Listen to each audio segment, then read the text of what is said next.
नमस्कार दोस्तों, आप सभी का स्वागत है टारगेट विद नीतीश में।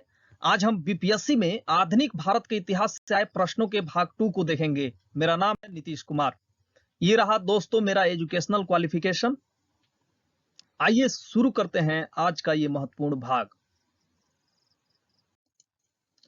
दोस्तों, पहला प्रश्न है, टीपू सुल्तान ने अपनी राजधानी बनाई थी। ऑप्शन ए है श्रीरंगपट्टनम में, ऑप्शन बी है मैसूर में, ऑप्शन सी है बेंगलोर में, ऑप्शन डी है कोयम्बटूर में। दोस्तों, टीपू सुल्तान ने अपनी राजधानी श्रीरंगपट्टनम में बनाई थी। इस प्रकार क्वेश्चन नंबर 1 का सही उत्तर ए होगा। आइए व्याख्या देख लेते हैं। टीपू सुल्तान से जुड़ी महत्वपूर्ण बातें।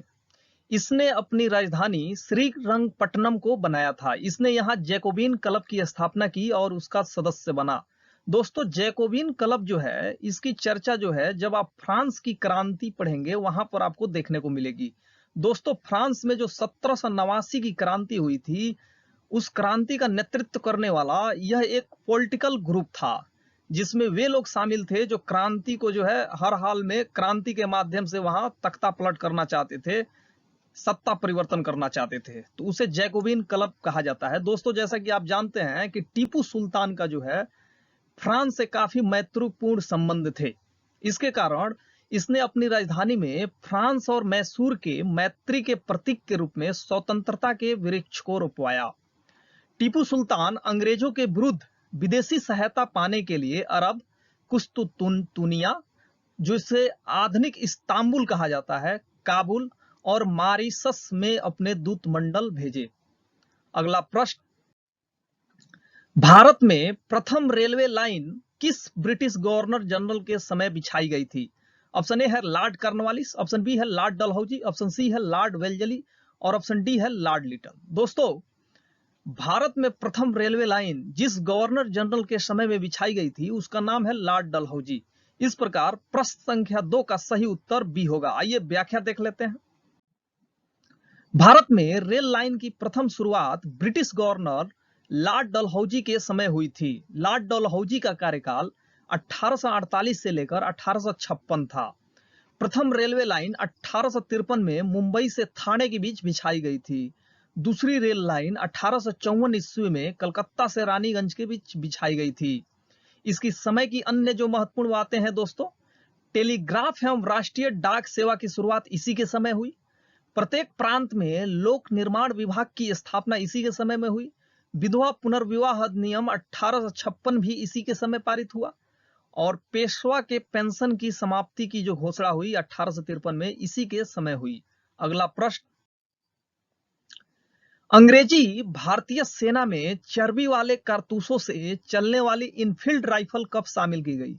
ऑप्शन ए है नवंबर 1856, ऑप्शन बी है दिसंबर 1856, ऑप्शन सी है जनवरी 1857 और ऑप्शन डी है फरवरी 1857। दोस्तों, अंग्रेजी भारतीय सेना में यानी कि ब्रिटिश इंडियन आर्मी में चर्बी वाले कारतूसों को जो चलने वाली इनफील्ड राइफल थी उसको दिसंबर 1856 में शामिल किया गया था। इस प्रकार प्रश्न संख्या 3 का सही उत्तर बी होगा। आइए व्याख्या देख लेते हैं।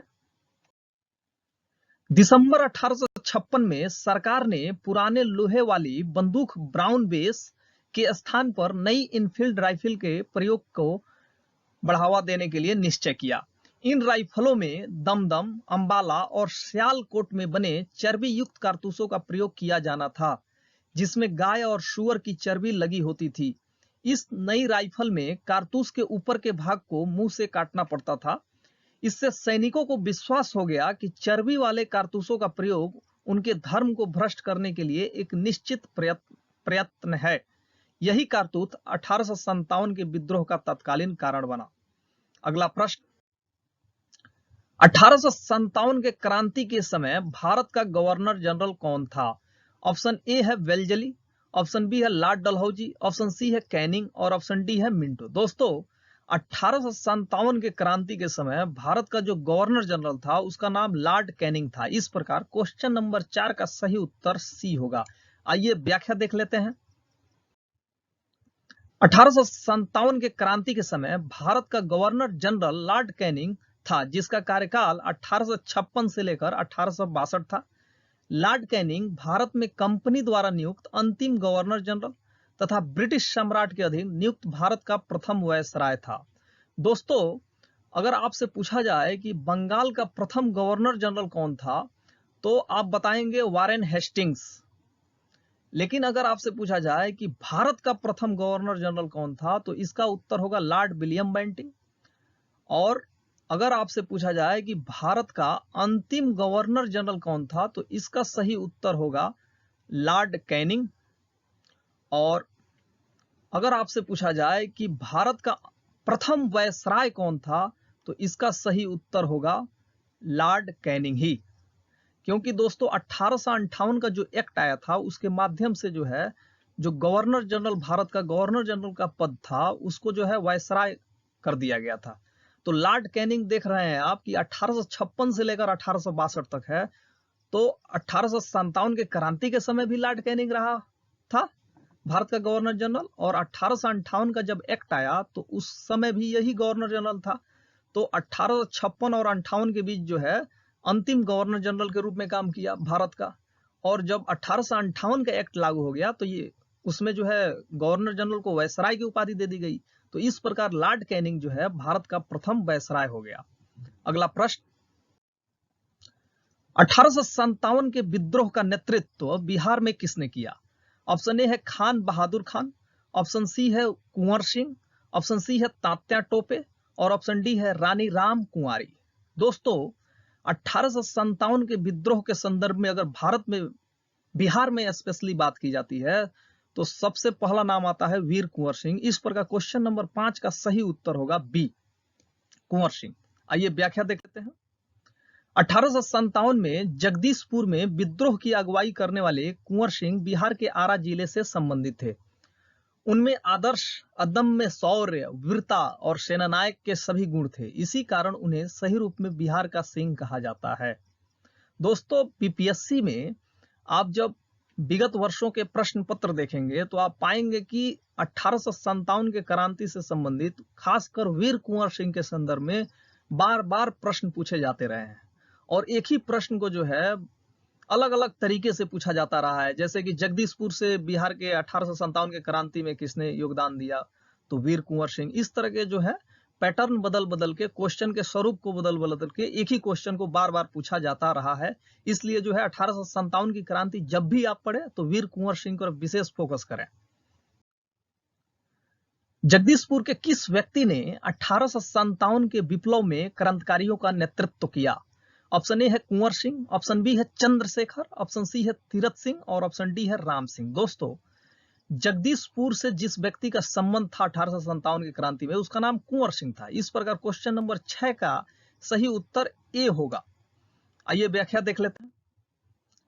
1857 में जगदीशपुर में विद्रोह की अगुवाई करने वाले कुंवर सिंह बिहार के आरा जिले से संबंधित थे। उन्होंने अंग्रेजों को जगदीशपुर के निकट बुरी तरह हराया। इसी युद्ध में कुंवर सिंह बुरी तरह घायल हो गए। 26 अप्रैल 1858 को उनकी मृत्यु हो गई। उनकी मृत्यु के बाद भाई अमर सिंह ने दिसंबर 1858 तक अंग्रेजों के विरुद्ध संघर्ष जारी रखा। दोस्तों, 65वीं बीपीएससी का भी जब आप पेपर देखेंगे, तो उसमें भी जो है ये प्रश्न आया हुआ था। आगे बढ़ते हैं।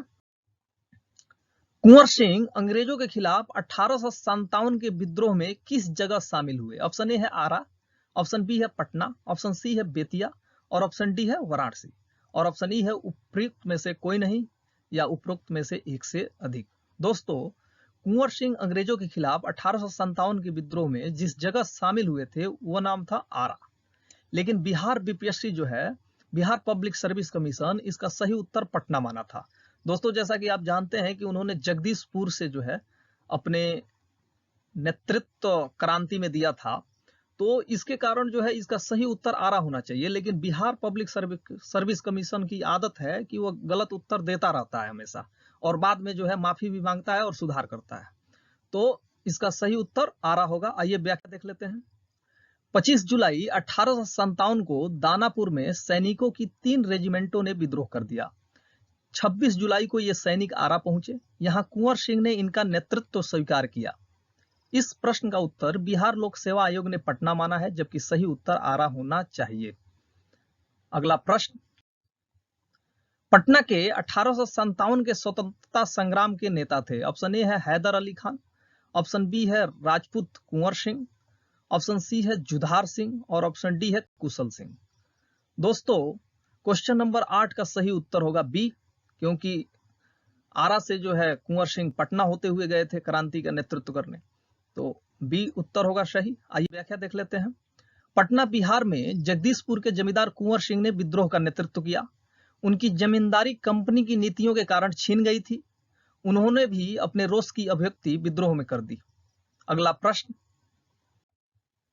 1857 के विद्रोह को किस उर्दू कवि ने देखा था? ऑप्शन ए है मीर तकी मीर, ऑप्शन बी है जोक, ऑप्शन सी है गालिब और ऑप्शन डी है इकबाल। दोस्तों 1857 के विद्रोह को जिस उर्दू कवि ने देखा था उसका नाम है मिर्जा गालिब। इस प्रकार क्वेश्चन नंबर 9 का सही उत्तर सी होगा। आइए व्याख्या देख लेते हैं। 1857 के विद्रोह को मिर्जा गालिब ने अपनी आंखों से देखा था। अगला प्रश्न, 1857 के विद्रोह से बिहार का कौन सा भाग अप्रभावित रहा? ऑप्शन ए है दानापुर, ऑप्शन बी है पटना, ऑप्शन सी है आरा, ऑप्शन डी है मुजफ्फरपुर, ऑप्शन ई है मुंगेर। निम्नलिखित कूटों से अपना उत्तर चुनें। ऑप्शन ए है डी, ऑप्शन 2 है केवल ई, ऑप्शन 3 है केवल डी और ऑप्शन 4 है सी डी ई। दोस्तों 1857 के विद्रोह से बिहार का दानापुर, पटना, आरा और मुजफ्फरपुर प्रभावित रहा था। मुंगेर एक ऐसा जगह था जो 1857 के विद्रोह में प्रभावित नहीं हुआ। इसके कारण क्वेश्चन नंबर 10 का सही उत्तर होगा केवल ई, यानी कि ऑप्शन नंबर 2। व्याख्या देख लेते हैं। 1857 के विद्रोह के दौरान बिहार में आरा, दानापुर, पटना, मुजफ्फरपुर तथा शाहाबाद विद्रोह के प्रमुख केंद्र थे। पटना में पीर अली ने विद्रोहियों का नेतृत्व किया था। ग्रामीण जनता के बीच अंग्रेजी हुकूमत के विरुद्ध जो विद्रोही काम कर रहे थे उन्होंने विद्रोही सिपाहियों का भी समर्थन किया था। दोस्तों पीर अली जो है ये पटना के एक पुस्तक विक्रेता थे। इन्होंने जो है 1857 की क्रांति में बढ़ चढ़ के हिस्सा लिया। तो दोस्तों आज का ये रहा महत्वपूर्ण भाग 2। हम अगले भाग 3 में आपसे मिलेंगे कुछ नए प्रश्नों के साथ। तब तक अगर आप हमारे चैनल को सब्सक्राइब नहीं किए हैं तो जरूर सब्सक्राइब करिए। अगर आपको जितने भी प्रश्न आपसे सॉल्व कराए जा रहे हैं, आप कितना प्रश्न सॉल्व कर रहे हैं इसके बारे में भी जानकारी कमेंट के माध्यम से दीजिए। इसको जानकर टारगेट विद नीतीश को खुशी मिलेगी। अगर आप और अच्छा करेंगे तो और खुशी मिलेगी, इसलिए अच्छा करते रहिए। Thank you for watching. अगर आप दोस्तों चाहते हैं कि इस वीडियो लेक्चर का पीडीएफ आपको प्राप्त हो तो आप टेलीग्राम पर फॉलो कर सकते हैं। आप फेसबुक पर भी टारगेट विद नीतीश नाम के पेज को लाइक कर सकते हैं। दीजिए इजाजत, फिर से अगले भाग में मिलेंगे। नमस्कार।